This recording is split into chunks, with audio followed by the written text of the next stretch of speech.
Saya sebenarnya nak borak pasal isu scam tau. Kalau siapa yang follow saya selama ni, dekat channel saya ni saya banyak kongsi pasal scammer, macam ni kita nak elak scammer. Tapi kan bila difikir lama-lama kan, scammer ni pada pendapat saya lah, scammer ni dia tak akan pupus, dia akan sentiasa ada kan. Isu yang scam ni, biasanya seseorang yang dia kena scam ni kan, apa harapan dia terhadap scammer tu kan. First kali dia nak dapatkan duit dia lah kan. Yang mana proses nak dapatkan duit tu biasanya memang tinggal harapan kan. Memang tak dapat. Walaupun dia dah report dekat polis, dia report polis kan, maksudnya polis tu tak akan pulangkan pun duit kita. Contoh orang tu kena scam 500, okey, mangsa tu kena scam 500. Bila dia buat report polis tak akan bagi, okey lah sebabkan awak dah kena scam, saya bagi awak 500. Tak, dia bukan macam tu. So dia the next step is, mangsa ni dia nak scammer tu kena tangkap. Okay, kena tangkap dengan polis. Okay, let's say memang scammer tu akhirnya ditangkap oleh polis. Apa yang berlaku dekat scammer tu sebenarnya? Sebenarnya lepas ditangkap, mungkin dia melalui beberapa fasa, mungkin kena tangkap, kena lock up ke. Lepas tu dia akan dilepaskan untuk certain masa kan. Bila dah dilepaskan, apa yang scammer ni akan buat? Dia akan scam lagi orang lain. Okay, so dekat sini kan, yang saya nampak biasanya manusia ni dia tetap tak puas hati kan. Dia kata mana tak puas hati lah, sebab yelah scammer tu dah ditangkap, lepas tu dia lepas kan. Lepas tu kalau dia tak insaf, dia buat lagi. Okay, sebab ni ada kes macam ni, dia buat lagi scam. Lepas tu apa solution selain daripada kena tangkap polis? Scammer tu tetap juga dia buat kan. Jadi tak ada makna pula bila dia dah ditangkap polis, sebab dia tak insaf. Jadi harapan mangsa ni sebenarnya apa tau? Ini yang saya nampak lah kan. Ini berdasarkan cerita sebenar. Harapan mangsa sebenarnya adalah nak scammer tu mendapat pengajaran. Okey, mungkin kalau report polis dia kena tangkap, lepas tu kena dilepaskan balik. Mangsa tak puas hati. Apa yang mangsa nak buat adalah dia nak scammer tu mendapat pengajaran. Apa pengajarannya? Berdasarkan cerita sebenar yang saya pernah follow, kes scammer ni pernah ditangkap, bukan ditangkap oleh polis. Dia pernah ditangkap oleh polis dan dah dilepaskan lepas tu. Dan yang paling peliknya, dia dah pernah kena tangkap dengan orang ramai dan pernah kena pukul. Kena pukul beramai-ramai sebab dia dah scam orang. Okey, penat.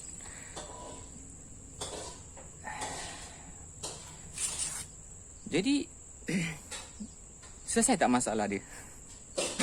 Tetap juga tak selesai. Sebab apa? Lepas dia kena pukul, memang ada sakit, dia luka semua kan. Yang memukul tu pun dah salah pula kan. Lepas scammer ni dia baik, dia pulih, dia scam lagi orang.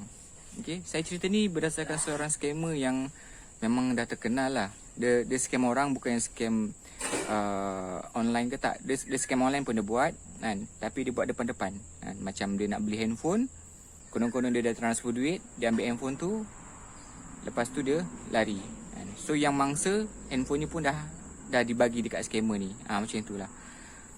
Dan benda ni dah berlarutan. Bila saya kaji balik dia punya cerita ni, rupanya daripada tahun 2013 lagi dia dah pernah kena tangkap dengan polis, dia dah pernah kena pukul kan. Dan dia kena tangkap dengan polis ni bukan sekali tapi berkali-kali kan. Tapi still lagi dia buat lagi scam tu. Sebabkan perkara ni kan, saya fikir scammer ni dia tak akan berakhir tau. Scammer ni dia tak akan pupus, dia tetap akan ada sampai bila-bila. Jadi macam mana kita nak selesaikan masalah scammer ni kan? Bila kita tengok scammer ni tak boleh pupus, kita dah tak boleh nak fokus kat situ dah kan? Sebab kalau pupus, kalau terhapuslah satu scammer, akan muncul lagi scammer yang lain. Okey, itu yang menjadi persoalan dia sekarang. Tapi saya sebenarnya ada juga saya terfikir satu solution, satu cara yang memang boleh selesaikan. Caranya adalah memandaikan bakal-bakal mangsa. Maksudnya kita pandaikan orang ramai ni. Sebab biasa kalau yang tertipu ni, yang kena scam ni, dia sebab dia terpedaya, terpengaruh kan.